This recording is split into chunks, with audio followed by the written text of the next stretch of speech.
Esse meu trabalho, ele começou por conta da maternidade, né? Eu não me canso de contar que foi aí que começou o meu interesse e a dedicação em entender um pouco mais dos comportamentos das novas gerações, das novas crianças.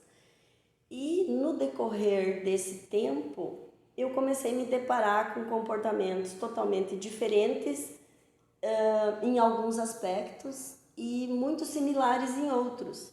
Então eu, como uma curiosa que sou, né, comecei a buscar, tentar entender da onde vinha tudo isso, qual era o objetivo, para que tudo isso, né? Então comecei a perceber que existe, apesar de ter épocas que vem em maior número as consciências evoluídas, por exemplo, Índigo, né? Índigo, 1970 é o que veio maior número de crianças com essa consciência índigo, um comportamento mais desafiador, no sentido de são comportamentos mais rebeldes, eu diria. Só que a divulgação mesmo, ela começou a partir de 1980, quando os profissionais da área médica começaram a entender e detectar que os comportamentos das crianças e a reclamação dos pais eram praticamente as mesmas. Então aí é que surgiu essa denominação índigo. Por que essa denominação índigo? Porque a Nancy Tape, que é uma parapsicóloga norte-americana, ela tinha a habilidade de ver a aura, a cor ao redor do corpo físico, né? A energia, a cor da energia. E ela percebeu que esse padrão de comportamento tinha a cor azul índigo como predominância. Por isso, esse título, né? Depois começaram a vir outras gerações mais evoluídas também, cristal, estelar. No decorrer das pesquisas eu acabei entendendo que a partir do século XVIII também tinham uma geração muito evoluída emocionalmente, que é a geração estelar, certo? Mas hoje a gente tem vem todas juntas. Hoje eu não posso dizer para você, se você me perguntar, qual é a geração que tem maior número hoje? Eu diria que está vindo muito variado. Né? Por quê? Pelo momento que estamos vivendo. Estamos necessitando de consciências que nos dê suporte para atravessar essa transição planetária.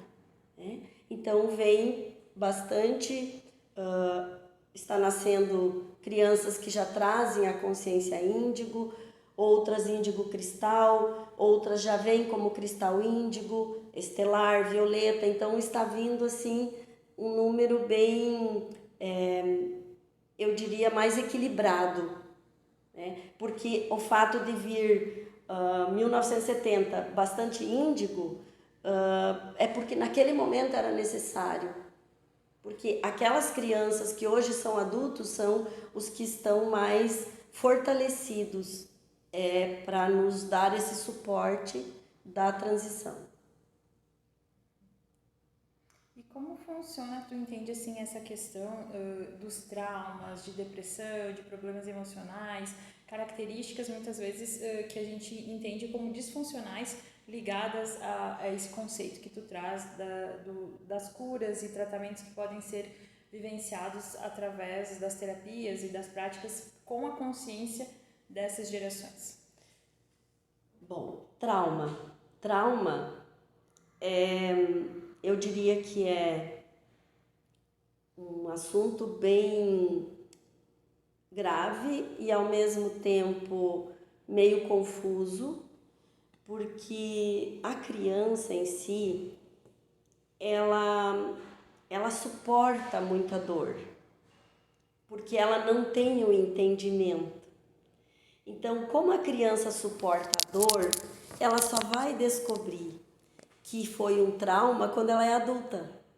Porque enquanto ela é criança e ela tem, vamos dizer assim, o apego pelos pais, a necessidade de ser cuidada, a necessidade de ser orientada, então ela é totalmente frágil, ela não sabe muito o que está acontecendo, mas ela tem uma necessidade de ser ouvida, de ser amparada, uma necessidade de ser atendida. E muitas vezes ela não é atendida na sua necessidade, mas ela suporta aquela dor. E aquela dor vai ficando ali, e vai somando e vai somatizando. Quando, ali a partir da adolescência, que é uma fase mais complicada dos conflitos internos e externos, né? Ela começa a perceber que ela tem muita carência e que algumas situações que ela viveu geraram o trauma.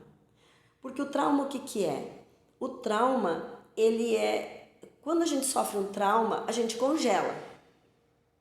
Esse congelamento, ele gera uma defesa, uma autodefesa e, ao mesmo tempo, um estresse excessivo no organismo. E esse estresse, ele vai somatizando na energia, no corpo emocional, e depois, com o tempo, ele se torna doenças autoimunes, ele se torna vício e muitas outras questões que temos que muitas vezes não conseguimos resolver. E às vezes está no trauma o problema. E o trauma, quando é um trauma maior, eu diria mais agressivo, por exemplo, como um abuso sexual, que é um trauma super agressivo. Como qualquer trauma, nenhum tem cura. Porque não existe como apagar o passado. Não existe como eliminar o passado da nossa vida. Então, o trauma, ele permanece como parte da nossa história. Mas o que nós podemos fazer com o trauma? Tratá-lo, aceitá-lo e incluir na nossa vida como parte da nossa história. E olhar para ele, talvez, como um degrauzinho de aprendizado e de evolução. Então, às vezes as pessoas me procuram e dizem: olha, eu sofri abuso quando criança e eu quero esquecer isso, eu quero tirar isso da minha vida. Então eu volto a repetir, não existe como fazer isso, mas existe como olhar para ele como parte da sua história e trabalhar ele como aceitação mesmo. E essas gerações que chegam com esse potencial e essa propensão, muitas vezes elas vivenciam essas experiências também para trazer uma evolução relacionada aos comportamentos que a sociedade apresenta. Como que tu faz a ligação dessas gerações com as experiências que elas vivem? Não diria que tem uma ligação direta, que é necessário passar por traumas para evoluir. O que eu digo, Karen, é que as crianças, elas chegam com essa consciência evoluída porque elas são puras e porque elas não têm a faculdade racional para discernir o que é e o que não é, o que faz parte e o que não faz parte. Então, como elas vêm puras, abertas, elas têm uma conexão com o divino, com a consciência divina, e por isso elas são veículo dessa consciência evoluída. Porque se nós adultos vamos nos dispor a fazer isso, você sabe que não vamos conseguir. Porque nós vamos querer uma explicação para tudo. Nós vamos querer justificar. Ah, se eu estou recebendo essa informação, será que isso é coisa da minha cabeça? Ou será que isso é real? E a criança não tem isso. Por isso vem através delas. Só que elas têm um emocional imaturo. Elas têm um emocional muito frágil e vulnerável. E elas precisam da maturidade emocional dos adultos para poder se estabilizar e se equilibrar. Então, o que acontece? Ela tem a informação, ela tem a evolução, mas ela não tem uma maturidade emocional para lidar com tudo isso. Então, como ela é muito sensível, sensitiva e vulnerável, os traumas são maiores, porque ela não sabe lidar com isso. E aí, cara, você me perguntou da depressão, certo? E daí você também, eu posso te falar um pouquinho dessa questão do trauma e dos transtornos mentais, que eu vou falar agora para você, que por que nós temos o maior número de TDAH, TDAH, TDO, todos os transtornos mentais, né? Por quê? Porque as crianças, elas estão achando muito mais fácil desligar do que enfrentar. Então, eu posso dar um exemplo para você. Eu vou te fazer uma pergunta. Nós estamos aqui conversando. Se você me perguntar algo que eu não goste ou que eu não queira responder, o que você acha que eu vou fazer? Desligar? Eu vou mudar de assunto? Eu vou desligar o meu cérebro? Eu vou para uma outra atratividade, para uma outra atração e eu te deixo no vácuo. Isso são os transtornos mentais. É muito mais fácil hoje, principalmente para os adolescentes, desligar, porque eles não estão tendo estrutura emocional para argumentar ou para enfrentar os desafios do dia a dia. Então, é muito mais fácil eu dizer que eu tenho um transtorno mental e que eu estou sendo tratado para isso, e aí eu posso ser aceito, sem ser criticado, sem ser julgado e sem ser cobrado. Então, é uma forma mais leve que as pessoas estão encontrando para sair da realidade.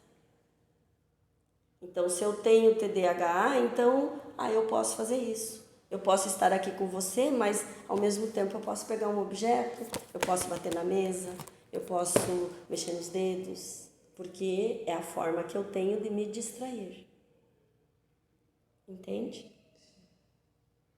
E como tu enxerga a questão assim de olhar para essas questões que essas gerações trazem e sim se apropriar de um entendimento para um envolvimento, principalmente pais, mães, professores, como lidar com isso dentro desse contexto que tu trabalha dentro dos teus livros? Eu diria que o caminho mais adequado e talvez o mais rápido é o autoconhecimento.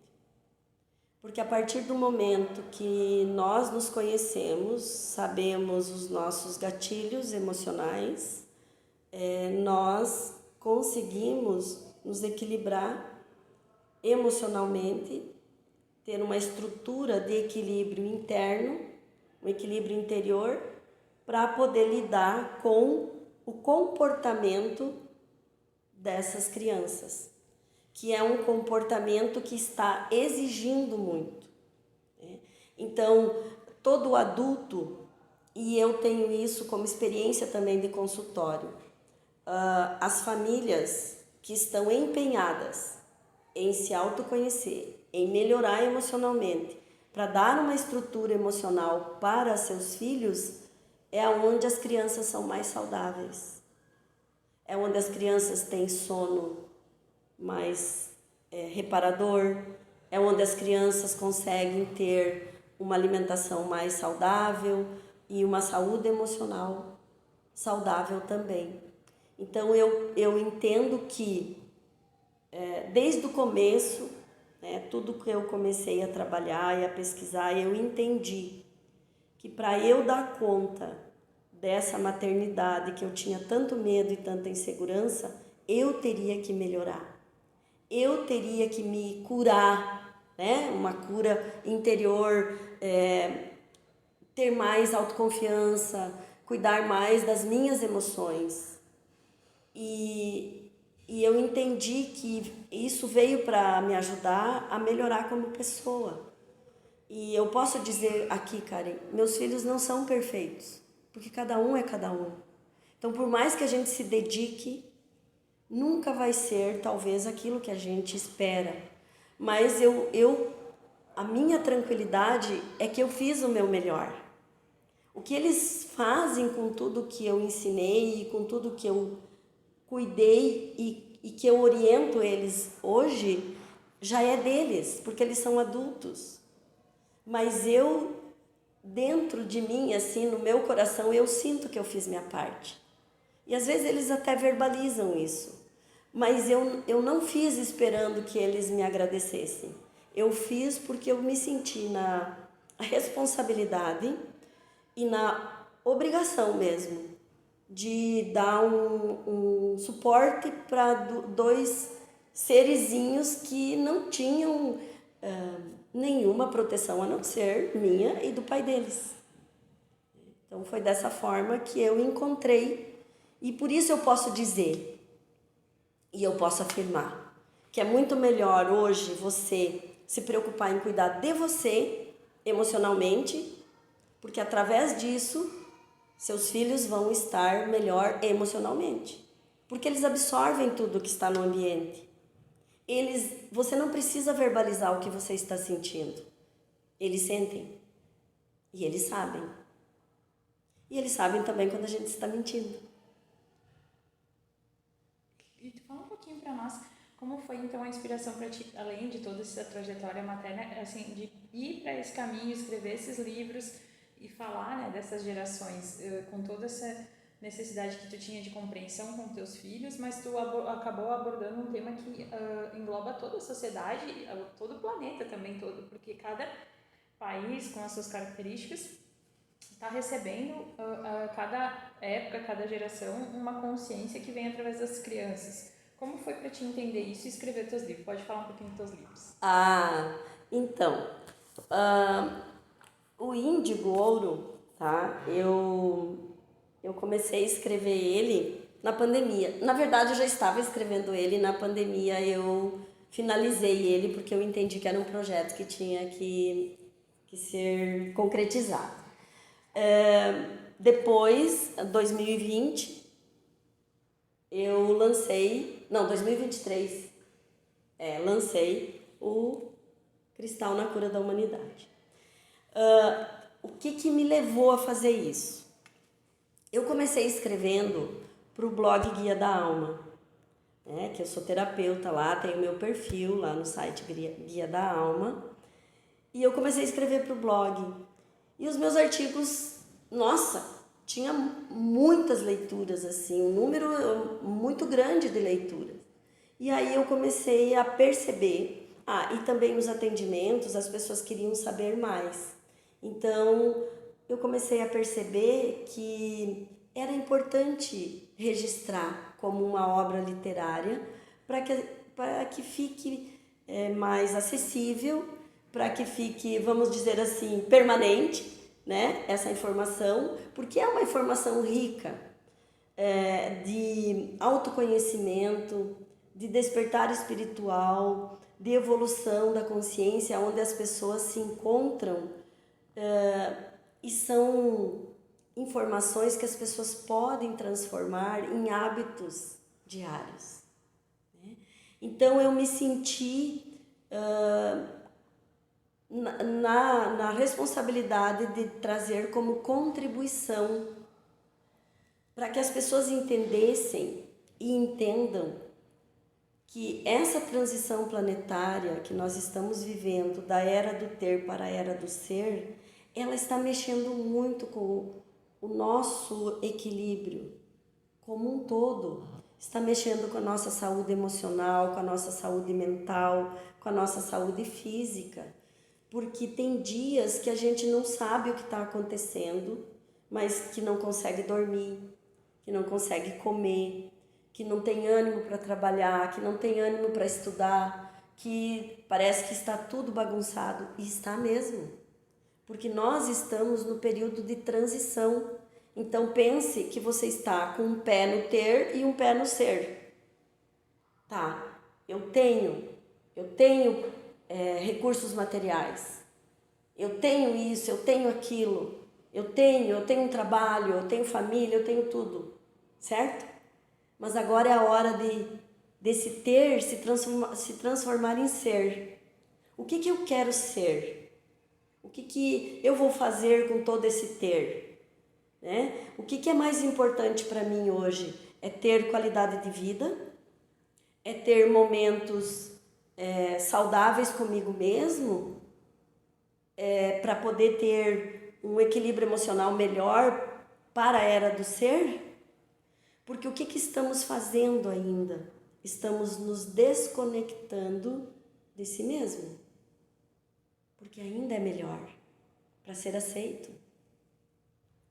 Porque a partir do momento que você se conecta com a sua essência, com a sua consciência, com aquilo que você veio fazer, você passa a não ser mais aceito em todos os ambientes com as pessoas que você convive. Porque aí você está sendo você mesmo, você não está fazendo nada para ser aceito. E para ser aceito como você mesma, tem que ter coragem. Porque aí você precisa se mostrar como você realmente é e estar conectado com toda essa evolução, com toda essa consciência e essa essência e ainda assim ser aceito. Então, veja que lindo. Eu tenho trabalhado isso em mim e eu vejo que para mim é o caminho. E isso me traz paz interior. Porque as pessoas que chegam na minha vida, elas chegam para somar. Elas não chegam para exigir que eu seja diferente para ser aceita por elas. Porque eu me abri para que as pessoas cheguem para me aceitar como eu sou. Mas não é um caminho fácil.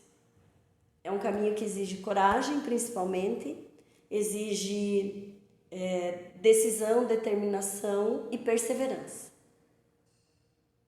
E é dentro desse cenário que a nova consciência chega, então, para trazer uma outra percepção, principalmente para esses comportamentos que já estão alienados, né, e são alienantes, para que ela possa, então, trazer ancorar uma nova, com um novo comportamento mais voltado para o ser, é isso, então?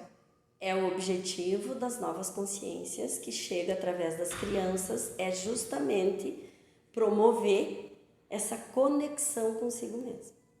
Para que todos nós consiga estar cada vez mais no eu. Porque é onde a gente vai encontrar força. Porque quando estamos desconectados, estamos em vários momentos, lugares, não estamos muitas vezes conectados. Né? E sabemos que vivemos num momento e num mundo em que isso também é necessário às vezes. Mas é ter a sabedoria de estar nesses estados e nesses lugares, mas ter a sabedoria de voltar e de estar em si. Porque é o objetivo da nova consciência. É entrar na era do ser com o maior número de pessoas conectados consigo mesmo e fortalecido no seu eu, naquilo que é, e não naquilo que a sociedade quer que seja. Dentro dessa condição que a gente vê muitas pessoas com consciências mais então instruídas ao ser, com uma sensibilidade maior, que acabam vivendo os impactos da sociedade, por exemplo, que ficam depressivas, que a depressão acaba sendo um caminho também. Como que tu pode ver essa questão? Vamos falar então de emoções reprimidas, emoções que não são expressadas, que não são vividas. E aí voltamos um pouquinho no assunto trauma, né, que eu já falei, mas porque a depressão não deixa de ser um transtorno mental também. Só que quando nós estamos falando de emoções reprimidas, não expressadas, somatizadas, estamos falando de talvez o início de uma depressão. Vou dar um exemplo simples em relação à raiva. Muitas vezes nós nos pegamos com raiva de algo, de alguém, às vezes até de nós mesmos, porque temos, né, aquela autocrítica, autocobrança o tempo todo, né? Temos que isso, temos que aquilo, fazemos alguma coisa, depois nos arrependemos, não deveria ter feito isso, por que eu fiz assim? Então nós temos essa questão da autocobrança muito forte, né? E muitas vezes isso gera raiva, mas não expressamos. A raiva, ela gera uma toxina tão grave no fígado, e o fígado é um órgão que adoece silenciosamente. E a depressão também é silenciosa. E a raiva é um dos sentimentos, das emoções reprimidas, que mais desencadeia a depressão. Só que é tão silencioso que quando a pessoa percebe, já está em depressão profunda, já está com tendências suicidas, já está dizendo viver ou não viver tanto faz. Que a maioria da depressão é justamente as emoções reprimidas e principalmente a raiva. E geralmente quem tem depressão tem problema de fígado ou tem problema de pâncreas, né? Envolve ali todo o digestivo, mas muito mais problema de estômago, né? Que está tudo interligado. Então, a depressão é uma doença gravíssima, porque no meu ponto de vista é a única doença que a pessoa não quer tratar, porque ela não admite que tem depressão, porque a depressão é tão tirana que ela vai tirando a própria vontade da pessoa, né? Principalmente em adolescentes que mudam o comportamento repentinamente. Não querem mais sair de casa, geralmente já tem o vício dos jogos online, querem ficar sozinhos, não gostam de socializar, a escola já não serve mais, os professores não são bons, os colegas não têm animação nenhuma. E aí, nesse isolamento, ele já começa a desenvolver uma depressão. Principalmente quando se trata de educar, eu diria que a gente está sempre em alerta, que esse é a melhor forma. Esse alerta é prestando atenção nos comportamentos, nas mudanças das crianças, dos adolescentes, porque até os 21 anos as consciências ainda têm aquela imaturidade emocional, então depende muito dos adultos. E então, às vezes, quando a gente fala criança, a gente pensa em criança pequenininha, né, de 4 anos, 7 anos, não. Até os 21 você precisa ainda orientar, cuidar, prestar atenção nos comportamentos. E hoje, Karen, nós estamos enfrentando uma situação muito recorrente e preocupante, que está me preocupando. Os pais, os responsáveis pelos adolescentes, que não conseguiram se estruturar emocionalmente, eles estão promovendo o abandono dos filhos. Eles estão dizendo, eu não aguento mais, eu não sei mais o que fazer, eu não sei mais como cuidar disso, eu não consigo fazer nada. E eles estão recuando e deixando essas crianças sozinhas, no abandono. Então você imagine o que tudo isso pode gerar ainda no futuro. Então o meu trabalho, como eu digo assim, são pesquisas de 25 anos atrás, 26 anos, eu já perdi a conta, mas eu sou uma pesquisadora atualizada, porque eu estou sempre acompanhando as mudanças, o que está gerando tudo isso, né?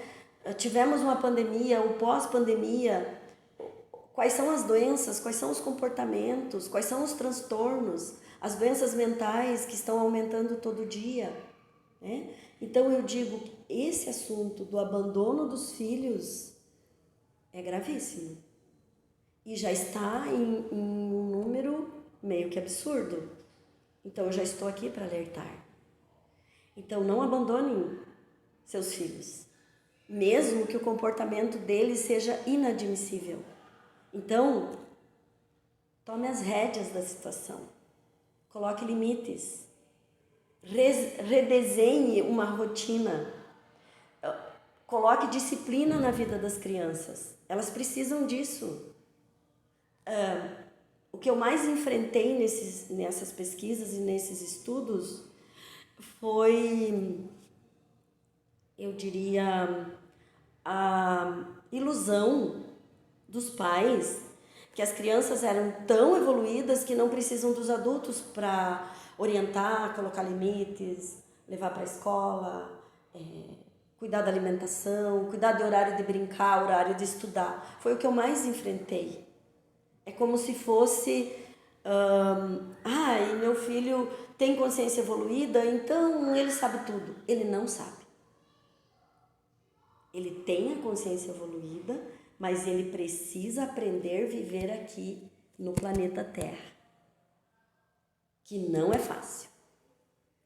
E é como se, eu não gosto dessa palavra quando se trata de educação e de criança, mas eu vou dizer, é como se eles tivessem que passar por um treinamento.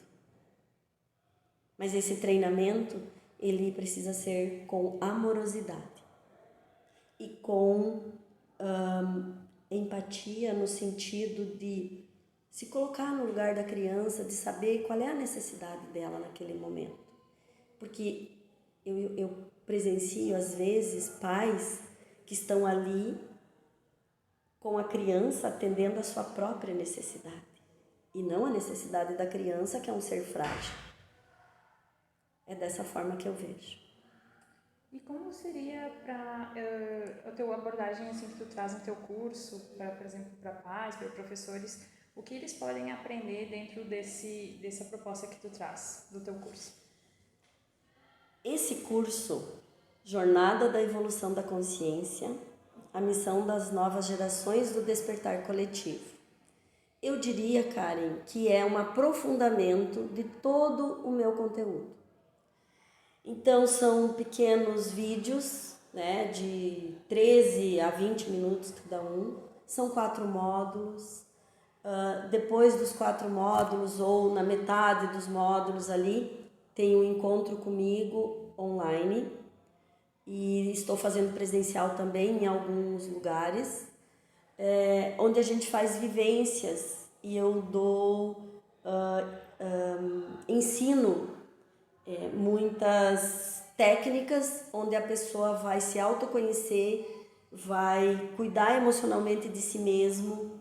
Então, na verdade, ele é um curso que, além de trazer informação, ele te traz para um despertar de autoconhecimento, para um despertar espiritual, um fortalecimento na tua essência e na tua consciência para poder dar esse suporte para as crianças, porque independente se temos filhos ou não, temos crianças.